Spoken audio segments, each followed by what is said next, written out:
రాజసముఖమున మనవి చేసి దానియేలును త్వరగా రాజసన్నిధికి తోడుకొనిపోయాను. నేను చూచిన కలయు దాని భావమును తెలియజెప్పుట నీకు శక్యమా? రాజడిగిన ఈ మర్మము జ్ఞానులైనను గారడీ విద్య గలవారైనను శకునగాండ్రైనను జ్యోతిష్కులైనను తెలియజెప్పజాలరు. అయితే మర్మములను బయటపరచగల దేవుడొకడు పరలోకమందున్నాడు. అంత్యదినములయందు కలుగబోవు దానిని ఆయన రాజగు నెబుకద్నెజరునకు తెలియజేసెను.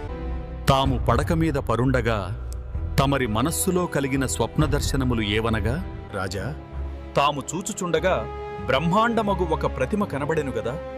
ఈ గొప్ప ప్రతిమ మహాప్రకాశమును భయంకరమునైన రూపమును గలదై తమరి ఎదుట నిలిచెను. ఆ ప్రతిమ యొక్క శిరస్సు మేలిమి బంగారుమయమైనదియు,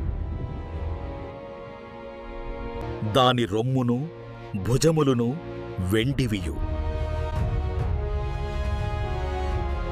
దాని ఉదరమును తొడలును ఇత్తడివియు, దాని మోకాళ్లు ఇనుపవియు, దాని పాదములో ఒక భాగము ఇనుపదియు ఒక భాగము మట్టియునై ఉండెను. మరియు చేతి సహాయము లేక తీయబడిన ఒక రాయి ఇనుమును మట్టియు కలిసిన ఆ ప్రతిమ యొక్క పాదముల మీద పడి దాని పాదములను తుత్తునియలుగా విరుగగొట్టినట్టు తమకు కనబడెను. ఇనుమును మట్టియు ఇత్తడియు వెండియు బంగారమును ఏకముగా దంచబడి కళ్ళములోని చెత్తవలె కాగా వాటికి స్థలము ఎచ్చటను దొరకకుండా గాలి వాటిని కొట్టుకొనిపోయెను. ప్రతిమను విరుగగొట్టిన ఆ రాయి సర్వభూతలమంత మహాపర్వతమాయెను. తాము కనిన కల ఇదే. పరలోకమందున్న దేవుడు రాజ్యమును అధికారమును బలమును ఘనతయు తమరికి అనుగ్రహించియున్నాడు. తమరు రాజులకు రాజయ్యున్నారు.